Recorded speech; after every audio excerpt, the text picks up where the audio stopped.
Niani Kilkenny, this is Amy Horowitz offering some few moments of gratitude as you move through those years of your 80s.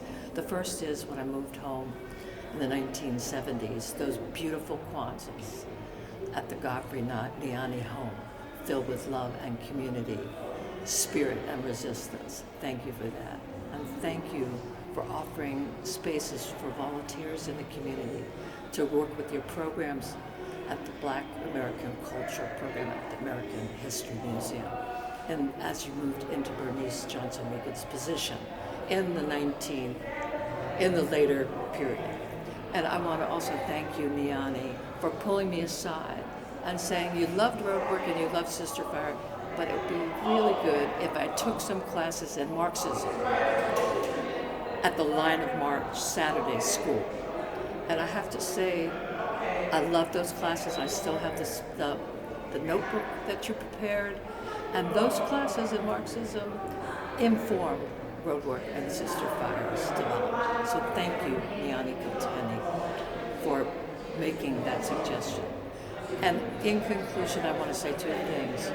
Thank you for being my friend.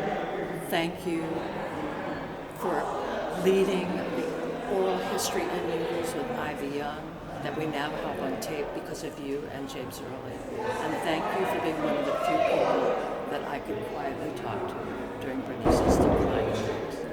I love you, I respect you, and gratitude. I'm Arnold Sampson, and I'm delighted to be able to give a testament to you. I think that you are my lifetime friend.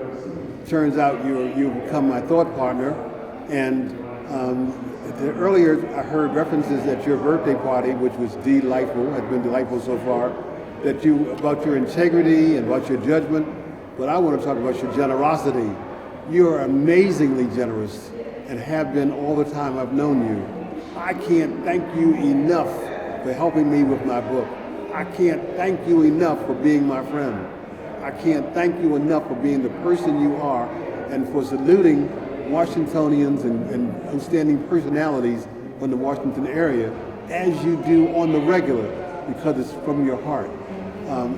Through you, I've come to know who Bridget is. I've come to know who Sekou is.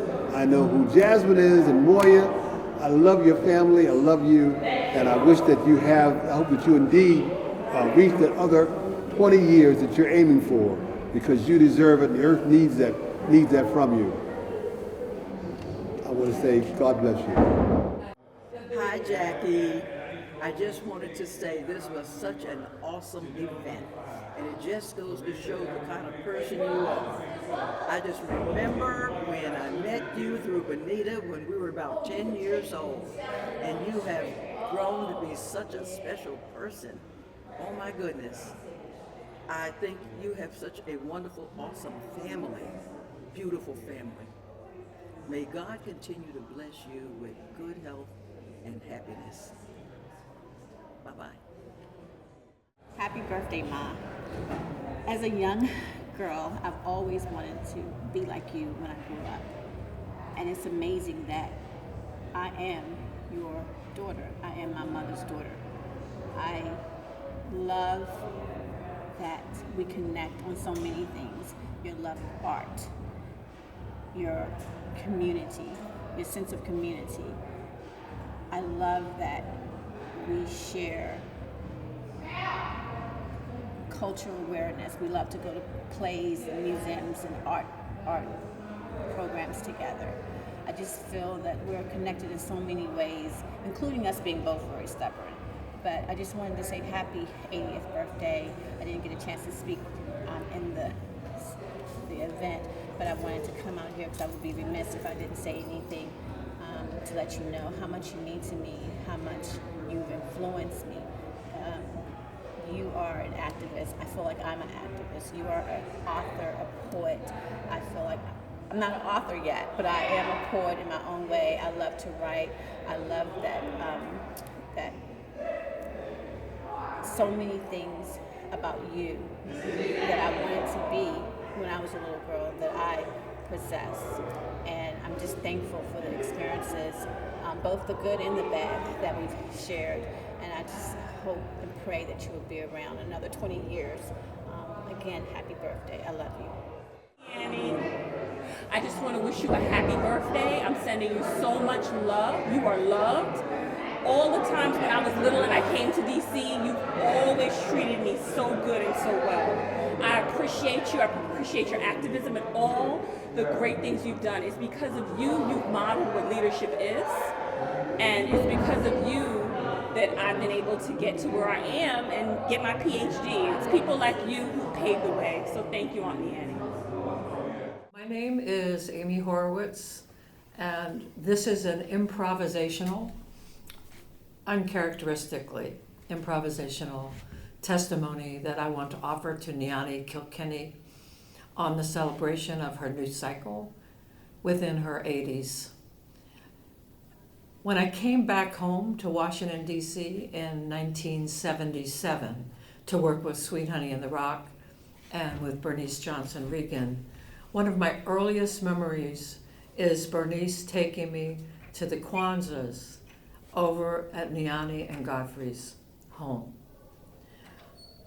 These are memories that stay with my then 20-year self as I move forward. In those early days, Bernice and I began to formulate the idea for a nonprofit to put Sweet Honey in the Rock and other women artists on the road. We named it Roadwork and created a festival called Sister Fire. And I remember one day you called me over to your house. I remember you sitting in your chair. It was just you and me. And you looked over me and you said, now, Roadwork is doing wonderful stuff. Sister Fire is a brilliant festival. However, I believe that there's a deeper level for you to go, which will require you to begin to attend Line of March Saturday classes on Marxism. Well, always being the curious type and always wanting to learn, I thought it was a wonderful offer, and I immediately joined the Line of March class. I remember the notebook you gave me. I still have the Line of March notebook that you gave me in my archive. And I attended those Saturday classes to learn and study Marxism. And I do have to say, a bit of it was a little heady and theoretical for me at that early age. However, those lessons stayed with me and began to inform how I saw the world. So thank you, Niani Kilkenny, for taking a risk of sitting with me and making that, I don't know if it was a suggestion or an ultimatum or whatever it was, but it worked. The next thing I wanted to talk about was your assuming of the program in African American culture at the Smithsonian, and just my joy of working as a volunteer on many of those events. These were brilliant events in the spirit of the founder, Dr. Bernice Johnson Regan, and also taking the directions that were Niani Kilkenny directions. So I thank you, Niani Kilkenny, for that opportunity. Now I want to talk to you, now I want to mention something a little more complex, and that is your coming on board to be the interviewer for Ivy Young Oral History Project with James Early, that I helped backstage to do. And I think this gave me a way to know you in a new way. And so I'm going to conclude with my gratitude to you for being open to me, even though there were lots of reasons for you not to be, for that amazing series of interviews with Ivy Kilkenny, and for being someone who I could very quietly confide in as Bernice began to decline in her final years. For all of this, I am grateful to you, Niani Kilkenny. Thank you. And I loved being in your granddaughter's dissertation defense, and I love you being in my daughter's violin concerts. I think we're going to go on from here. Gratitude to you, Niani Kilkenny.